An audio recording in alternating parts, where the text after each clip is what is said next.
Welcome to a special offering by Conversations with a Wounded Healer, the Burnt Out Practice Owner. This series will discuss the current state of group practice ownership, the good, the bad, and the ugly.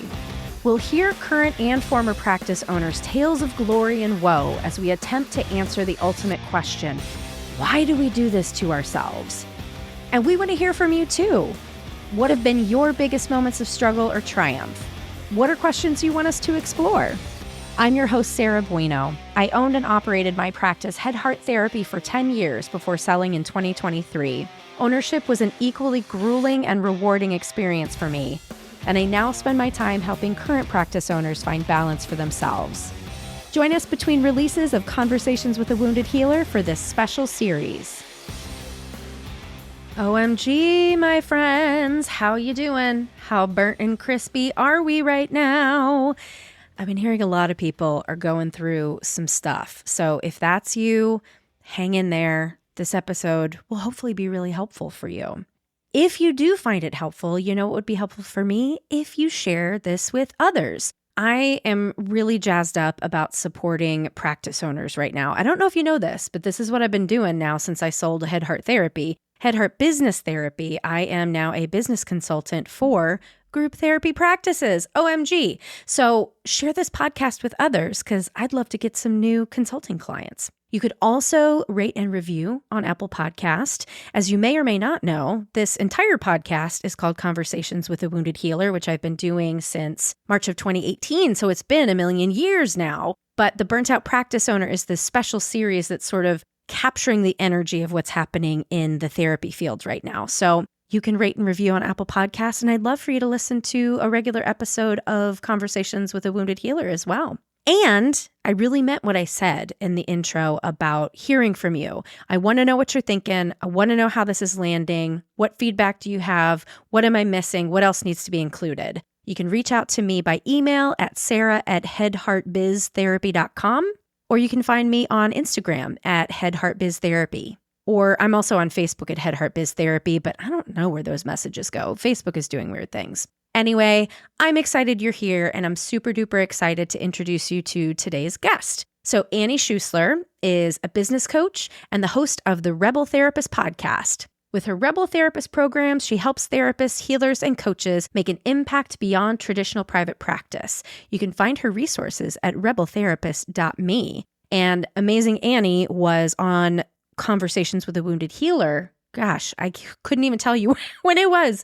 Feels like a million years ago. And I have just admired the work that Annie has done. And in this podcast, it's a little bit different for her because she's talking about part of her, I was about to say a part of her work that did not go so well, but I don't know that she would define it that way. But at any rate, we talk about her experience with practice ownership, my experience, and what we're seeing other folks struggle with right now. So I hope you enjoy this conversation with my dear friend, Annie Schuessler. Hey there, therapist. How you doing? If you're like a lot of people out there, maybe you need a little bit more support than usual. Well, I've got you covered. I'm currently running 2 groups that I plan to run again in the fall of 2024. So add your name to the waitlist to be notified as soon as info is available. First is the Burnt Out Practice Owner Support Group for group therapy practice owners. We'll focus on the emotional component of business ownership while building trust and connection with other practice owners. We'll explore topics such as boundary setting, feeling underappreciated, overwork, and find ways to reconnect with our agency. And you'll also have the support of other practice owners when challenges arise within your business. Next is the Authentic Leaders Group. It's here to help you become the authentic and wholehearted leader you aspire to be. Join me on an 8-month journey of self-discovery and leadership mastery, where you'll enhance your leadership skills and forge meaningful connections with fellow therapists who are committed to their own growth and the betterment of the therapy field. For the Burnt Out Practice Owner waitlist, go to www.headheartbiztherapy.com/burnt-out. Make sure you've got the T and BURNTOUT. And next is the Authentic Leaders Group waitlist at www.headheartbiztherapy.com/authentic-leaders-group. Hope to see you soon. Annie. Sarah. Welcome to this special series of the Burnt Out Practice Owner. I'm so excited. Me too. And well, I think we can just let listeners in on the secret that you and I had emailed about. And you're like, I don't want to be a downer. And I was like, but Yeah. sometimes being a practice owner is a downer. So let's just like be honest about it. But I doubt this episode will be a downer. Yeah. Yes. And I adore you. So getting to spend time with Aw. you and talk honestly with you Yay, ditto. is never a downer for me. So why don't you first tell folks what you're doing now, and then we'll back up and how you got here. Great. So I am the host of Rebel Therapist podcast, and I run a program helping therapists who want to move beyond private practice to start signature programs. So they start high touch, niched signature programs that are not within a private practice model. And I help them create those and then launch them. Brilliant. Yeah. And before then, you were a practice owner. I was. So I was in private practice for 20 years. There was some overlap between those two careers, in case you're thinking, like, how, when did she start? Right. So I was doing both at the same time for a while. And I had a group practice. And I actually don't remember how many years it was, but it was just a handful of years, like maybe 2 or 3.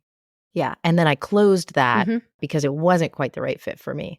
So I think this is a really important question for people because so I get the question all the time because I've been really honest about how hard it was for me to be a practice owner. And so people ask, like, how did you know it was time to move on? Like, so what told you internally that this was not the right fit for you? Yeah. I have a really low tolerance for work that isn't a good fit for me.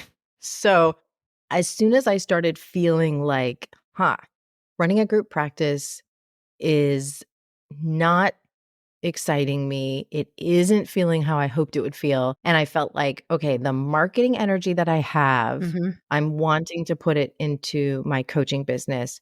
I'm not wanting to put it into my group practice. I'm starting to feel kind of burdened by my group practice. So as I looked ahead, I was like, I got to pick something. I got to pick one thing. I don't feel like I've got the energy to really do a great job with 2 different businesses. And so I just had to pick one.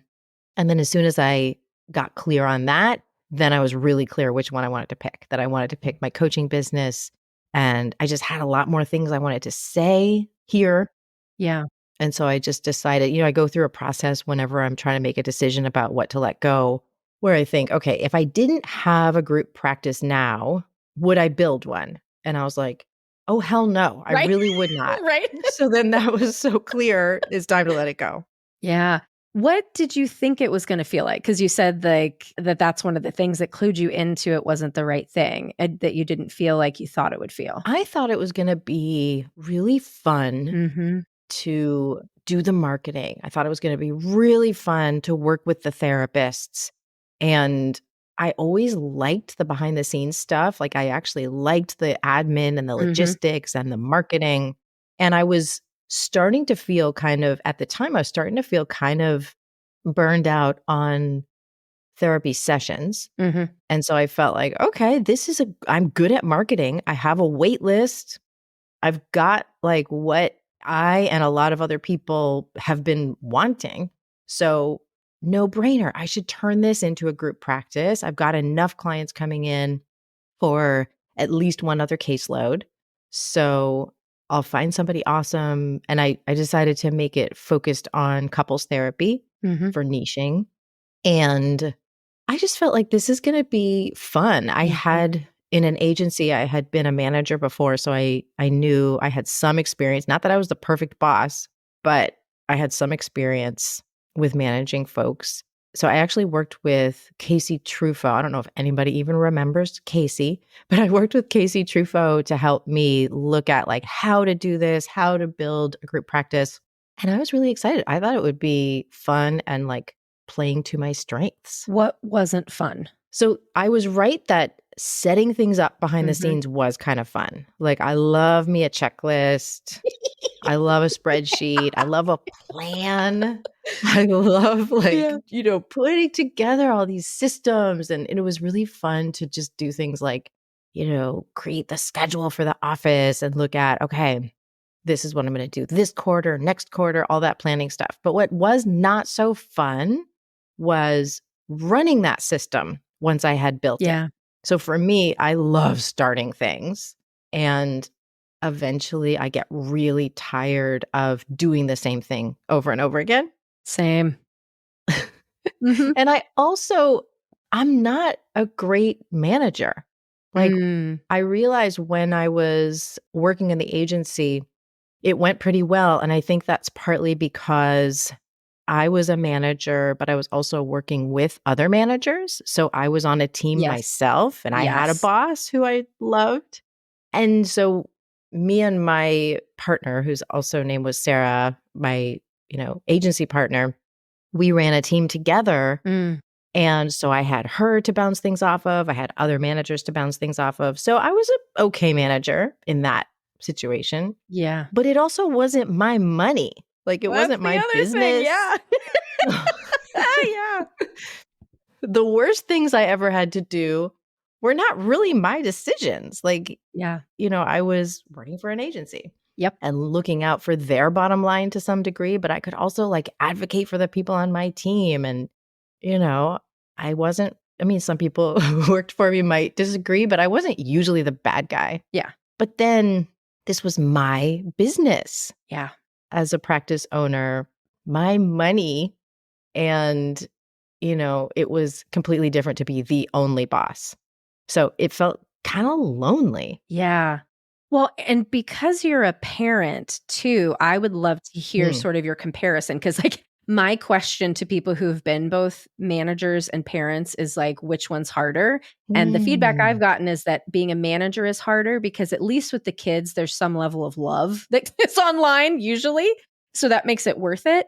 Because as a parent, I imagine you also have to be the bad guy all the time for so Mhm. many reasons. But that must feel different because obviously you continue. I mean, you can't really get out of it anyway, but you continue to do it, right? So I don't know the question, but talk about that. Ooh, I love that question. It makes me think of I think you're right. I would pick that parenting in a certain way is easier because I love my kids so damn Yeah. much. But last night, my 14-year-old was very clearly lying to me about screen time. And so I was in a moment where I was like, what do I do here? Like, am I going to really make it clear that even though I can't prove it, I know he's lying about Yeah. how much screen time he's had today? Or am I gonna, so my partner and I strategized a little bit and I was frustrated. And the larger purpose of all of this is really his growth and Yeah. him being himself in the world in the best way possible. So it's whatever mistakes I make or he makes and we're fumbling through, it's it isn't actually about screen time ultimately. And there's nothing else we're trying to do besides be good people in the world as a family and raise him up together. Mm-hmm. So, yeah, running a group practice where I had a lot of different things that were important to me felt more complicated. Yeah. I want to support the therapists. I feel like I had definitely had affection and love for the therapists I worked with, but our main purpose was really serving clients very well. Right. And then there's this other purpose of making sure that we're bringing in money, both for me and for them, and to sustain the thing. Right. And really, ultimately, the goal would be for me to make the most money. So that's all very, very Right. complicated. Yeah. As soon as money gets involved, Yeah. right? Yeah. And well, Hmm. I just had a consultation meeting with a practice owner, and the inherent power differential when money is involved, there seems to be on some level, for whatever reason, I don't know why it's different between small businesses and like corporations. It's really, really easy to be like, fuck that corporation, right? Fuck whatever, cis het white guy is at the top and is like taking my money. But then to be a small business owner And to have that, I don't know if that's ever came at you, and it definitely came at me in many different varieties, some Mhm. some aggressive, some like less aggressive, but it feels really bad to be holding that and knowing that Mhm. you're doing the best you can and it's not enough for some people. For Mhm. me, Mhm. temperamentally, that's just not something I could continue to do. And this climate seems to be heightened for that mistrust or that like, Mm. yeah, it's like fear of the practice owner. Cause like, I mean, ultimately, yes, the practice owner makes more money. And the hope is ultimately the practice owner is actually doing more work that would Mhm. earn that money, right? It's like, it's so hard because I understand where staff are coming from. Everybody wants more money. The economy fucking Mhm. sucks right now. So Mhm. I want you to be able to like Mhm. feel like you can pay your bills and your student loans because that's what we've all got. And yet Blue Cross Blue Shield gives us maybe 50 cents a raise each year, Mhm. right? So like, Mhm. I don't even know what the answer is. Yeah. Well, and the practice owner is taking on more risk, Yeah. right? So Yeah. the idea is that there's gonna be some profit at some point, and there's no guarantee of that, and the practice Right. owner is the one who's gonna Yeah. eat it if there's no money. Yeah. So it's not the right fit for everybody in that way. So, yeah, they might be Mhm. working harder, they might be just, like, having to have their income go up and down in a way that can be stressful. That's literally a friend told me today that she had to not take a paycheck because of all Mhm. of the time off she had to pay out for folks in December. And Mhm. I don't think that employees hear that. And it's like, so I know you have an anti-capitalist like understanding that like it's not about hoarding the wealth, but it's about making sure there's Mhm. enough there so that the business can continue to run. And Mhm. I really want this to be a transparent podcast for both practice owners and for employees to kind of see behind the scenes because Yeah. and I'll just say like as a practice owner, I could not be this transparent with my staff because it would just scare them. Mm. Yeah. Because I can't say to you, I didn't pay myself last month so that you could get time off. Yeah. Because that makes everybody feel like there's not enough money, right? Yes. I couldn't tell them that there was 1 year we lost $100,000 That's right. because of people leaving the business and turnover, right? Mhm. That scares the shit out of them. So I could say it here because no one is on my, no one's getting paid by me now. And we can be more honest and transparent about it, not to martyr ourselves, right? Because that's not what it's about. We made the choice to take on these risks, but so that Mhm. everybody just knows what's going on. Yes. Absolutely.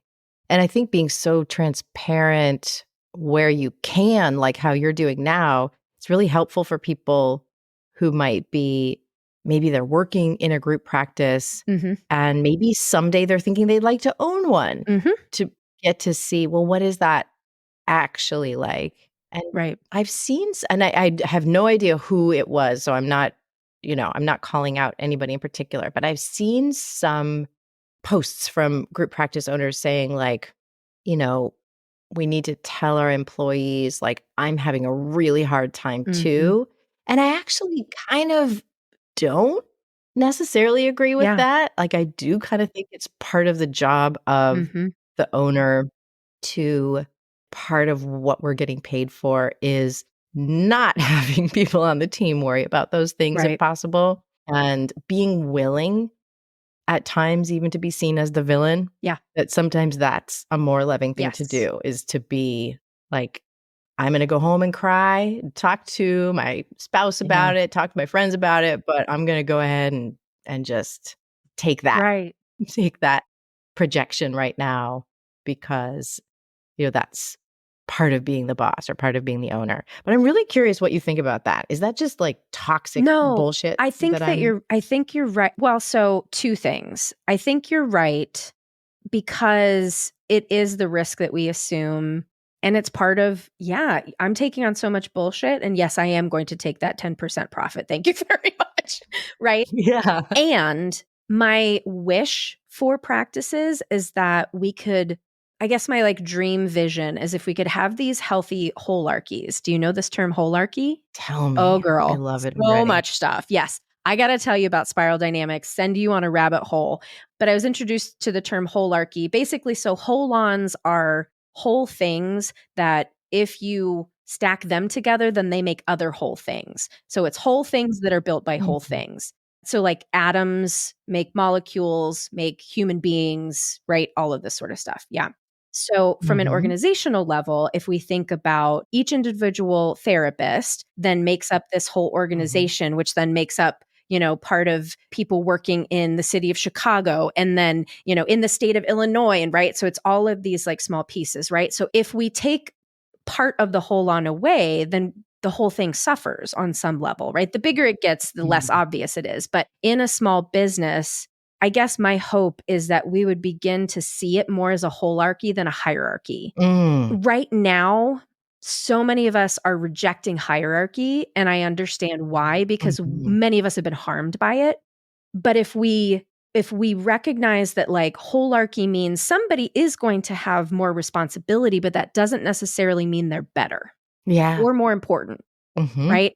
Because every practice owner would say to you that if they had no therapists, they would have no practice, right? That's right. So each therapist needs to be able to like see the amount of clients that they need to see 20 a week or whatever it is in Mhm. order for the practice to be healthy financially to keep people employed. And that's my hope is that if we could create some sort of loop of a reciprocal understanding of what is really needed for a healthy organization, that the practice owner then wouldn't have to say like, oh, I'm struggling with this. It could be more of a like, we all know we have to do our part. And when one person goes down, we all know we got to step in for that person. And it depends on what it is, who it is, Mhm. not just the practice owner, but everybody. That's my wish. That's beautiful. It'll never happen because humans are way too messy, but like, that's my aspiration. That makes me think of, like, that particular role of being a practice owner. It wasn't right for me, and what I noticed, so I handed my practice to one of the therapists who was Mm, working in it, and my hunch was that it was a really good fit for her, mm, and what I saw in her that made me think that, and this is what I think when I'm talking to therapists and they're asking me, like, "Should I consider doing a group practice?" And I've got, like, all these warnings about it. yeah. But when I see somebody who, like, really loves guiding other people clinically and loves collaboration and loves, like, supervising people and, unlike me, really loves holding systems for long periods Hmm. of time, then I feel like, well, that might be a really good fit. Like, where you really want to nurture people and guide people day after day, year after year, that's a big part of the job. Agree or disagree? So I would say yes, and Mhm. also recognize that you will be the bad guy, and being a manager means holding people accountable. Because that's the thing, because I always hear people say, I love supervision. Supervision is It's different. totally different than management. And so, like, Mhm. because also the other thing is not everybody wants to be fostered, right? Like, Mhm. so you can't necessarily think that you're going into it to foster people's growth because that's not why everybody comes to group practice. Yeah. So I always tell people if you want to be a manager and if you can envision putting at least 60% of your time towards management and HR stuff, then this is the right thing for you. Mm. Smart. Because Yeah. that's the part that I hear people struggle with the most. And so if you go into it Mhm. knowing that that's going to be the biggest chunk of your day, then you can't be mad. I mean, you can, but I told you so. But that's Yeah. what it's gonna be. Yeah. And, like, I think managing doesn't just mean setting up systems and handing them to people. It also means you're probably gonna be telling the same person the same thing, Yeah. like, 10 or 20 times. Yeah. You're going to be, Yeah. like, needing to not just train people, but then, like you said, hold them Yeah. accountable, like, actually follow them in the Yeah. process and see what's happening and what's not happening and stay on top of all of it. So when ish did you start your group practice? Gosh, Sarah, I think it was about 10 years ago. So the other thing that I just want to note for people that's different now than was 10 years ago, because that's about when I started too, Mhm. you could hire a seasoned clinician into your practice and not have to train them on a thing. They Mhm. would come knowing how to do notes, knowing how to maintain a caseload, knowing how to market themselves on some level, right? They would know all these things. Mhm. Now, when we're hiring people right out of grad school, which is basically what you have to do because seasoned clinicians are all opening their own practice, or they're going to you and they're doing their programs and they're having amazing success at that, right? These new therapists do not inherently have those skills, which is not bad, Yeah. but that also means you are Mhm. spending a lot more time training and holding people accountable and teaching, really teaching some of these skills Yeah. that we were taking for granted that seasoned clinicians were bringing with them. So Mhm. that's very, very different now. And I think that as a field, we were not prepared for that. Yeah. And that's gotta take a lot of repetition and Yeah, practice. right. Yeah. And patience.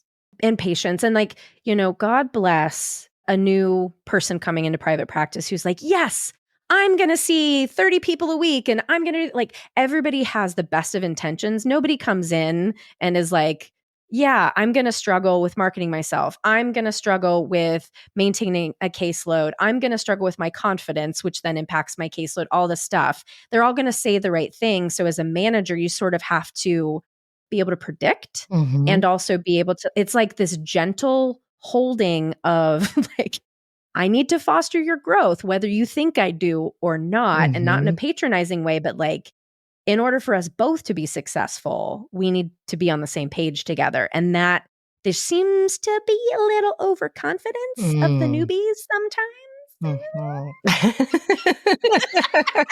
Not saying anything, yeah. I mean, that's what I'm seeing. Yeah. Yeah, that makes sense. I remember thinking I was really excited that I was good at marketing Mm-hmm. and I was gonna get to, like, use my marketing skills to fill other people's practices. And then what I discovered was that really quickly, it was more I had to use my marketing skills Yes. to keep other people's Yes. caseloads full, and I now had the responsibility instead of the feeling of Yeah. like, "I get to create jobs. I get to provide a paycheck for people." It was, "I have to maintain these jobs. I have to provide a paycheck for Yes. people." And so this is the part where I was like, "Sarah, I'm gonna be a downer," but, like, I found that stressful, and I Same. found that really different than I thought it would be. Yeah. And I'll tell you, Rael probably doesn't want me talking about her, but I don't care because this part is just like so delicious to me. Yeah. So Rael is the woman that bought the practice. She was my executive director. Literally the day, so we've been planning this for 3 years, and Yeah. literally the day that I handed over to her and the ink is dry, she can't back out now, she goes, "Now I get it. Now I understand that weight that Oh. you were talking about." 'Cause I was so transparent. I was like, "This is what it feels like Yeah. to me. I constantly am afraid that people are going to be out of their jobs because I'm not doing something right or we're out of money. Like I'm always checking the bank account." And she didn't get it until she was holding it all. So that Yeah. feeling, Yeah. woo, Yeah. yes. And if you are a good practice owner, the staff don't feel that, right? That's what Mhm. you were talking about earlier, right? Not having to necessarily say like, "Oh, this is so hard for me," for them to hold it because that's not their job. Mhm. Oh, man. So but she didn't regret it? Yeah. She was just like, "I Yeah. feel it." She has a Okay, different wow. temperament than I do. So I think she's gonna be better at it. I Mhm. mean, probably just like the person you handed your practice off to. I just, she's a totally different she has a different way of doing things. She's a lot more organized. I think you and I are both like Mhm. the initiators, and then let's Yes, let somebody else like figure out all the details. She's the details that's one, right. and so I think she's gonna be great. She's already great at it, but I just think it's gonna be even better. That's right. I'm so glad you're giving people this chance to really think it over and look at like, all right, which one am I? Am Yeah. I the like fire starter? Am I the Mhm. like fire tender? And yeah, to really be honest with yourself. Yeah. Yeah, I love helping people now. Like all I do is help people Mhm. create their thing. And that I have a ton of energy for and Yep. ideas, and I can see like what's likely to work, what's likely to need some tweaking, and that's really different than doing the same thing over and over day Yeah. after day. Yeah. I realized too, because even when I started the practice solo, I was doing 800 different things Yes. because I instantly was like, I can't just sit in an office day after day and talk to people 20 hours a week. I just Mhm. can't do that. I need to be doing 8,000 Mhm. things. And so when I was doing that as a practice owner, I was almost killing myself because I was doing all those extra Yeah. things. And I just wasn't honest enough with myself to realize, like, I can't do both. I thought I could. I thought I could Yeah. do it all. And a lot of us Mhm. think we can until Mhm. we get burnt out and it's too late. It's never too late. It's never too late. It's never too late, but it can feel really like a Yeah. bummer to kind of extricate yourself. Mhm. Yeah. And the way I extricated myself was, like I said, I handed it over to a therapist. I did not sell it. My practice wasn't running at the kind of profit where I looked at it, I was like, okay, should I sell it? Because I had really good SEO. I was like, I could see a way that I could probably sell it. And I thought, okay, selling this practice is going to take a lot of energy. And so, just for me personally, I'm not saying this is the right decision for Mhm. anybody else, but for me personally, with the level of like what I could have probably gotten for it, I was like, I'm going to take all that energy that I would have used to kind of package up this Mhm. center, and I'm going to put all of that into the business that I'm super excited Yeah. about. So that was how that Yeah. went. But I kept my own individual private practice for a while, even after I closed or didn't close, but handed over the Mhm. center. Yeah, there's a million different ways to do it, and I'm glad that you mentioned Mhm. you just handed it over because some people might be thinking like, "Oh, well, am I giving up if I don't sell? Am I shorting myself?" But I think I heard you make the equation of, like, time and energy is just not worth it to go through that process, and yeah, it takes a long time. Mm. Yeah, and I felt like, well, as long as I could convince her to take it, I was like, it's gonna be in really good Right. hands. Right. And so that will mean like all the work I put into it, it Right. won't just be sort of lost or go to somebody I don't think is Yeah, awesome. So yeah. totally. Well, we could keep talking forever, but I do want these to be a little short and sweet. But I guess the last question will determine how short and sweet this is. From your vantage point, because you're talking to a lot of therapists right now who are doing a variety of different things, do you have any sense of the future of group practice? Do you have any predictions or wishes or any ideas of where we're headed? So I guess this is a wish is I really have a preference for tiny micro businesses. Mhm. And so I like the idea of group practices staying somewhat small, being super different from things like BetterHelp, for Mhm. example, Don't sue us. and really, really standing apart as like these tiny, high quality, highly ethical businesses where people who are very dedicated to serving clients and that's, you know, they wanna make a good living at it, and, like, that is their biggest goal. Mhm. I think that's my wish. I think those kinds of tiny centers or group practices are often gonna be giving the most high quality care, and Yeah. so that's my wish is that those thrive. Yeah. And I think if we wanna get there, I just want more informed practice owners because I Mhm. think the biggest problem with the whole practice owning business is that anybody can start it, but Mhm. it's really hard to maintain and to maintain well. So Yeah. I think the more conversations we have like this about all of the challenges, because like there are plenty of places that you can go to learn how to start a group practice. I don't know of a lot of other spaces where people are giving you honest, real feedback about the challenges and the potential Yeah. pitfalls. So I really appreciate that you're here and that hopefully we're contributing to people being able to make, like, informed choices. Yes. And like, oh, my wish for people personally too is that you have a bestie who also is a group practice owner who you can Yes. just be so transparent with and Yes. like you don't have to hide a damn thing Yes. from them because the competition and the secrets and the trying to look good, like, I get it, but that's exhausting. So find your people, find your besties. Yeah. Yeah. And just, like, be vulnerable. Yep. Yeah. Totally. Well, thank you. You're so Thank you so amazing. much, Where Sarah. can people find you when they wanna start their special niche program? Go to rebeltherapist.me, and you can also listen to Rebel Therapist podcast and hear stories of people like Sarah talking about what they've created. Yeah. Thank you so much, Sarah. Yeah, absolutely. You're amazing. You are amazing. Thanks for listening to this special Burnt Out Practice Owner series. If you want more information about today's guest, go to our website at www.headheartbiztherapy.com/podcast. Thanks to the Creative Imposter Studios for editing, and I'm your host, Sarah Bueno. Until next time, bye-bye.